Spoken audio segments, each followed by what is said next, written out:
Dağılın. Bu şekilde bir protestoyu kabul etmiyoruz. Şu an yaptığınız kanunsuz eylemdir. Dağılın. Komiserim yetkililer görüşsün bu insanlarla. Kaymakamın yolu kapalıdır. Valinin yolu kapalıdır. Milletvekilleri konuşuyor. Siz millete bir çözüm bulsun. Elektrik yok, su yok, millet perişandır. Siz yardımcı olun. Faturaları yerinde değildir. Kağıt kalemle fatura olmaz. Bu insanlar ne yapsın? 14 Mayıs'tan bugüne kadar karanlıklar yapsın. Benim şahsen haberim yoktu. Millet eğlense bizim hakkında herhalde.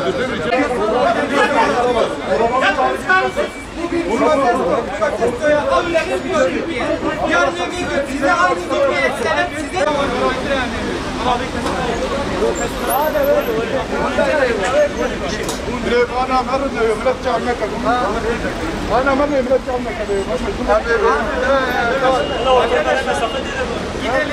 Arkadaşlar. Devam. Hadi bekleme. Devam. Karşıya söyle.